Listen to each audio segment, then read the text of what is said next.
Мусейон – музей, и в переводе с греческого означает «храм музы». В России первый музей открылся в 1714 году при Петре I. Назвали его «Кунсткамера» – «Кабинет редкостей». В это же время вышел указ Петра Великого. Ежели кто найдет в земле или в воде какие старые вещи, а именно каменья необыкновенные, кости человеческие или скотские, рыбьи или птичьи, не такие у нас ныне есть, или и такие, да зело велики или малы перед обыкновенными, то все оное собирать.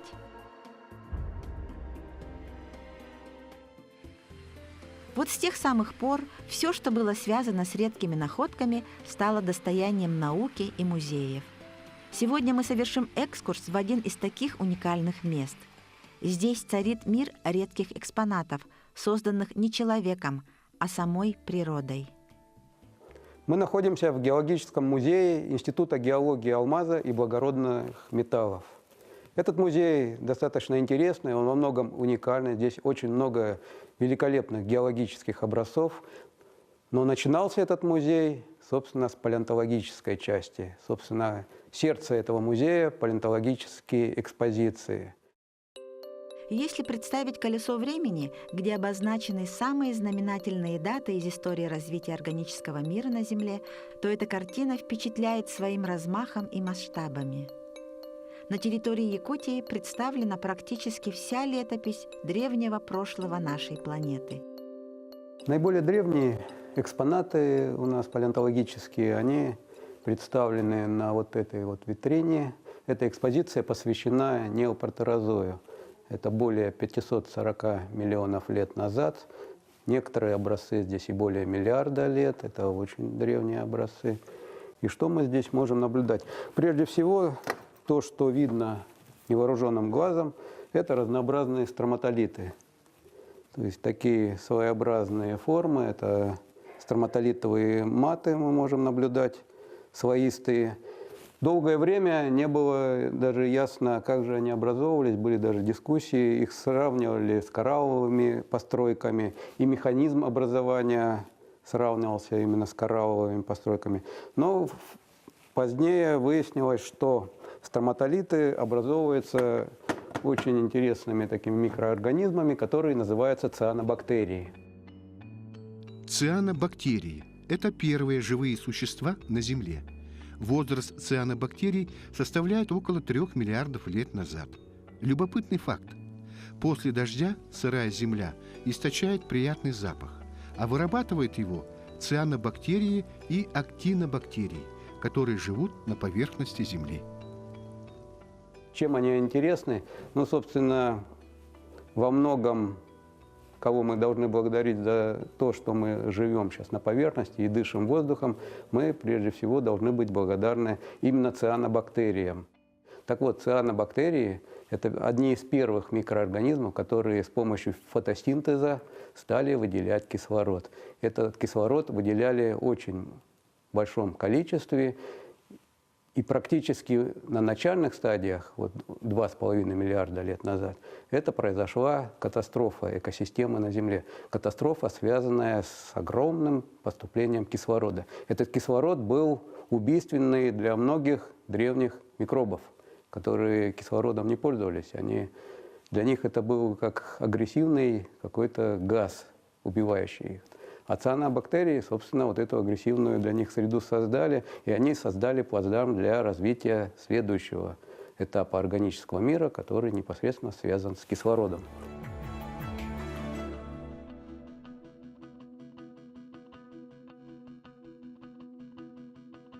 Экспозиция посвящена Кембрийскому периоду.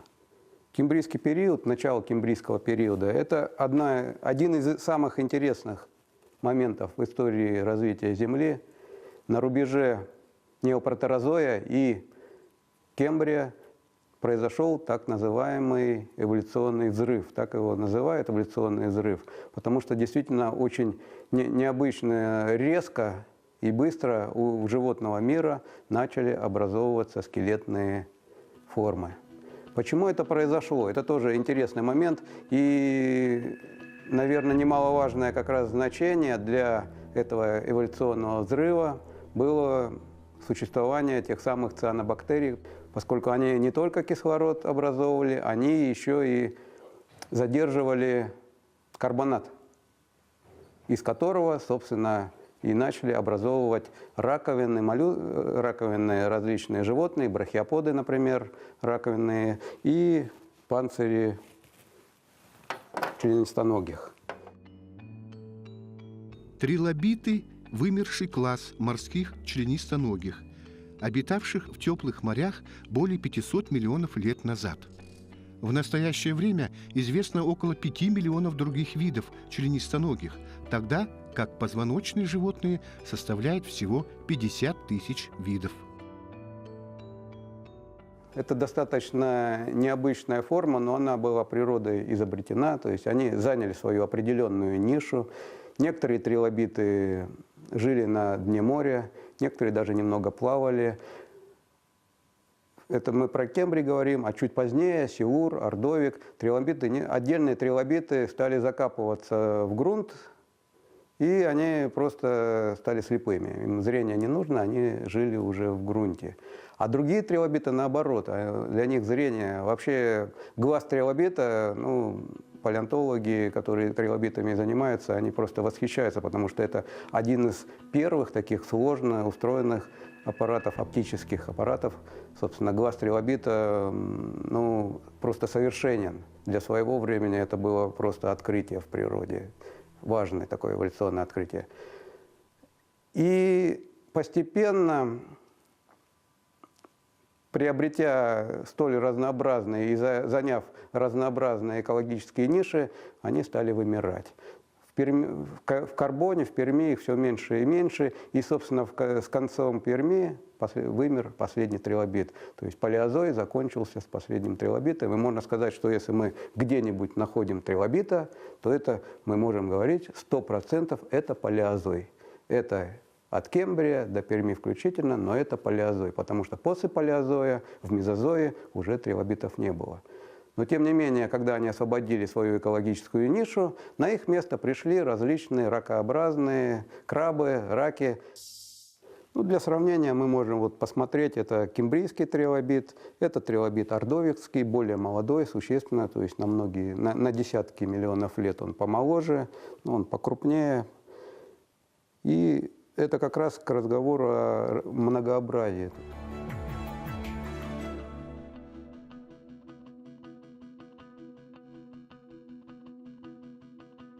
Переходим к среднепалеозойской экспозиции нашего музея. Здесь представлены палеонтологические образцы из Силура и Девона. Силурские и Девонские периоды очень интересные. Когда мы говорим «Девонский период», это обычно подразумеваем, что это царство рыб. Это панцирная рыба, и, собственно, это слепок с образца, обнаруженного, насколько мне известно, в Сетодобане, это Южное Верхояние. Ну и, собственно, Сетодобан, Южное Верхояние, это огромная кладезь для находок именно среднепалеозойской фауны. Здесь встречены разнообразные кораллы, потому что в Девонском периоде и в Силурийском периоде там было распространено неглубокое теплое море, в которое было очень благоприятное для развития именно коралловых построек. Кораллы – это скелет колонии коралловых полипов. Любопытный факт. В течение 1 года рост кораллов составляет не более 1 сантиметра, поэтому на формирование среднего рифа могут уйти столетия, а острова – тысячелетия. В настоящее время одним из самых крупных коралловых рифов является Большой барьерный риф на северо-востоке от Австралии. Он занимает территорию до 2600 километров.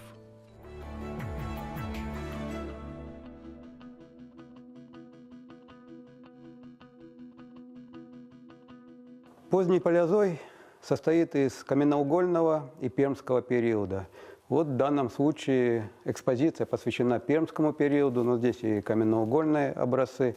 Ну и уже название каменноугольный период, уже в названии мы можем понять, о чем будет речь. Если каменноугольный, то это связанное с углем.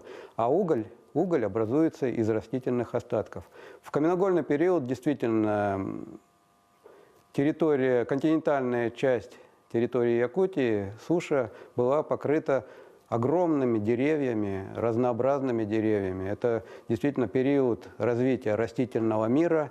И остатки, палеонтологические остатки, ископаемые растения у нас хранятся. У нас достаточно большая коллекция, крупная коллекция с Верхояня, а также с бассейна реки Вилюй. Что здесь интересного? Ну, различные папоротники. В том числе обнаруживаются и в скважине. Если представим, вот колонковое бурение, и вот этот керн, это был столбик, и когда геологи изучали вот этот керн, раскалывали его на части, то они обнаружили на определенном уровне вот отпечаток растительного остатка, вот достаточно хорошей сохранности. Очень интересные папоротникообразные формы, ангароптеридиумы. Это такое перышко, листик такой, его называют перышком. Очень важно, имеет стратиграфическое значение, по ним определяют возраст вмещающих пород. Кардаитовые хвощи, листья. Вот, например, один из кардаитов.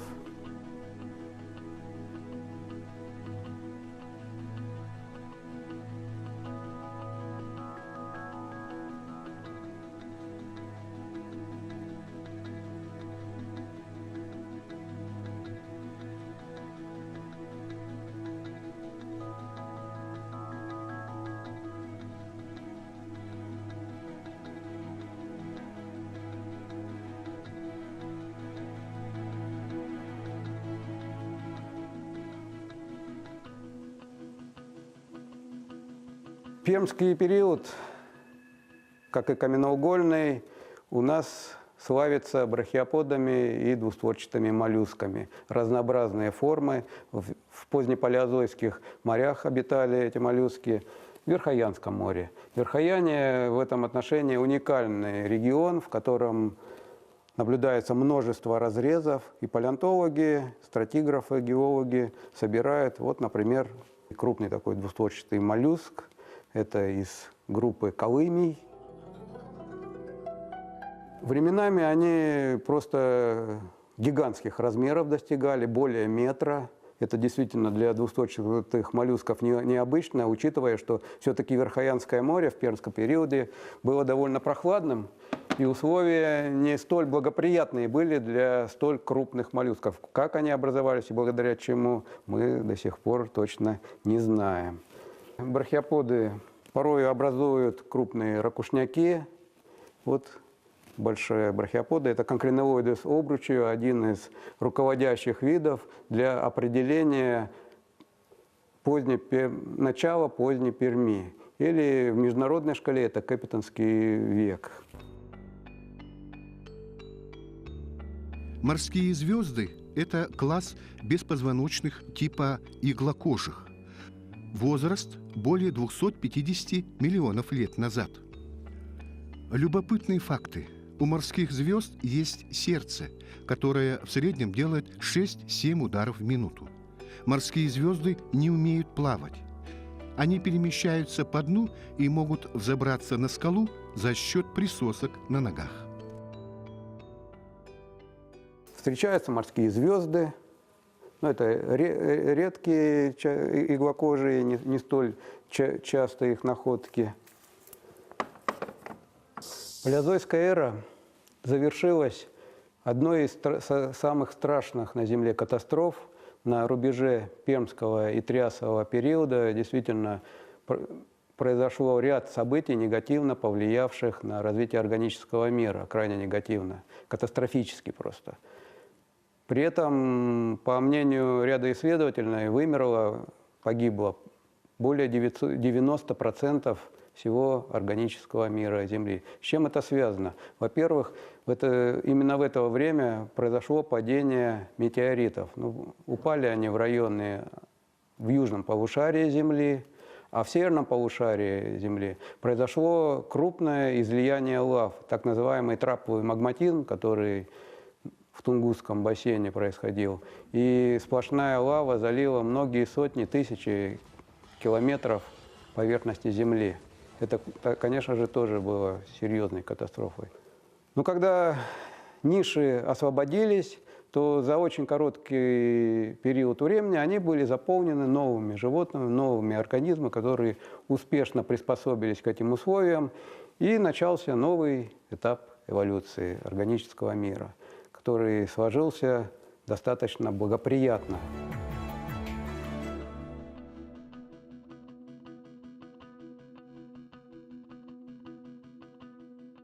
Триасовый период начался он 250 миллионов лет назад. Собственно, с Триасового периода началась мезозойская эра, новая эра. И для Триаса характерно развитие самых разнообразных головоногих моллюсков аммониидей. Аммониты – вымерший подкласс головоногих моллюсков. Свое название аммониты получили в честь древнеегипетского божества Амона с закрученными рогами. У нас в музее имеются уникальные и самые богатые по территории Якутии коллекции позднепалеозойских аммониидей и очень представительные коллекции мезозойских аммониидей. Поздние палеозойские аммониидеи – это карбон. Например, вот это каменноугольный гониатит, средний карбон, пермский гониатит, называется тумароцерос. Этот гониатит называется тумароцерос, назван по реке Тумара, которая впадает в устьевой части Алдана, в Алдан впадает. А это уже триасовые цератиты. У нас очень в Якутии много разнообразных цератитов триаса, особенно ранний триас богат, но и средний очень такой представительный. Вот это ранний триасовый оленёкский возраст имеет. И, собственно, оленёкский век раннего триаса, он и название получил по реке Оленёк, где были собраны одни из первых вот таких коллекций еще в позапрошлом веке. Ну, в триасе, как я сказал, размеры просто гигантские. Вот также триасовый цератит. И это не самый большой, но тоже довольно крупный.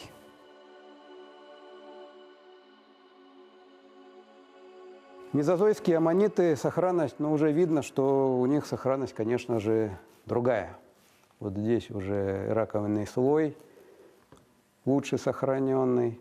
Это аммонит юрского периода. Вымерли аммониты приблизительно вместе с динозаврами в конце мелового периода, когда также произошла одна из крупнейших на Земле катастроф. И в настоящее время аммонитов нигде нет, к сожалению.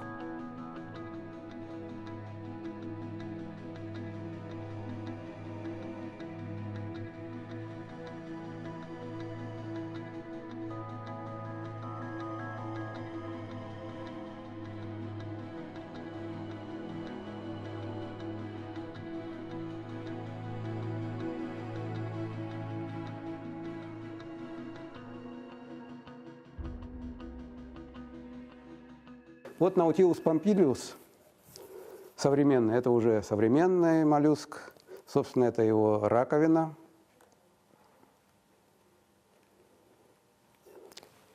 В которой этот моллюск сидел, и он пользовался этой раковиной как подводной лодкой, потому что сама эта раковина состоит из множества перегородок.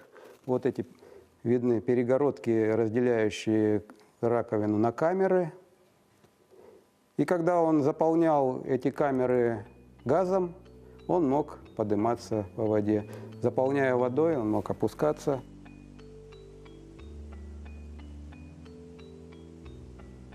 Гидродинамические его свойства во многом схожи с движением подводной лодки. По эволюционному уровню развития, конечно же, аммониты намного были продвинутее, более развиты, чем наутилиды. Они более развиты. Но, тем не менее, аммониты, хоть и были развиты, они вымерли. А наутилиды, они как жили с раннего палеозоя, так и живут до настоящего времени. Хоть они и более примитивные, но, тем не менее, более оказались жизнеспособными. Химеры – это древние хрящевые рыбы. В греческой мифологии существовала легенда о женщине, все тело которой было образовано из разных частей животных. Греки, увидев рыбу со странной внешностью, решили, что это и есть та чудовищная женщина. В нашей коллекции имеются уникальные образцы с верхнего, с позднего, это позднетриасового возраста, сандигирки. Это яйцевая капсула химеры. Химера – это хрящевая рыба. И рыбы химеры, они используют не икру, как традиционно, как мы считаем, у большинства рыб происходит, а они откладывали вот такие своеобразные яйцевые капсулы. Триасовый период сменился юрским периодом, про который многие хорошо знают, что это период развития динозавров. У нас в Якутии находок юрских динозавров, пока наземных динозавров, неизвестно, и встречаются только морские ящеры в арктических территориях Якутии на побережье моря Лаптевых. Первый динозавр в Якутии был найден в 1960 году в местности Тэ-Тэ Сунтарского района. Это местонахождение было установлено геологом Владимиром Филатовым. А в 2008 году появилась новость о второй находке. Неизвестный вид динозавра и не встречавшийся ни в одном уголке мира назвали ксенокритозух колосова в честь ученого-палеонтолога Петра Николаевича Колосова. Эта находка относится к зверозубым ящерам и представляет собой нечто среднее между рептилией и млекопитающим. Этот вид динозавра обитал 145-125 миллионов лет назад в Ленском море. Нельзя не отметить, это уникальное местонахождение динозавров на Вилюи, также имеющее меловой возраст. Вот здесь фрагмент позвоночника выставлен динозавра.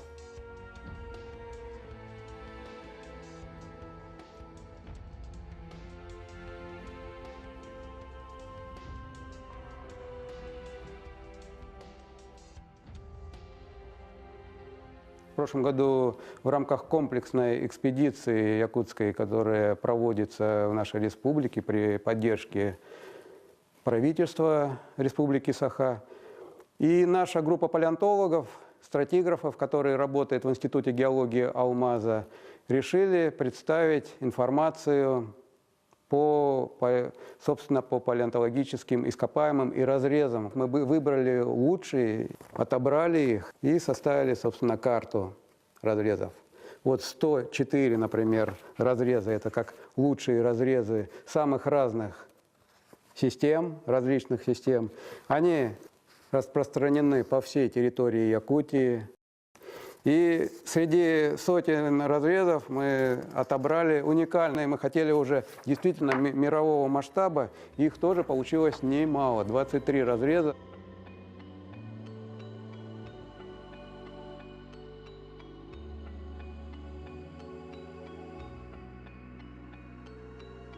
И эти уникальные разрезы, вот они здесь показаны, они практически отражают весь период развития органического мира на территории Якутии. И в перспективе мы мечтаем сделать такой своеобразный, хороший иллюстрированный атлас, отражающий, собственно, развитие органического мира территории Якутии и биоразнообразие, ее биоразнообразие в доисторическом прошлом. Где еще, как не в музее геологии, можно увидеть и даже подержать в руке то, что было живым более 500 миллионов лет назад? Это поистине незабываемые эмоции. За короткое время нам удалось сжать временные рамки летописи Земли и понять, насколько уникален, разнообразен и хрупок окружающий нас мир.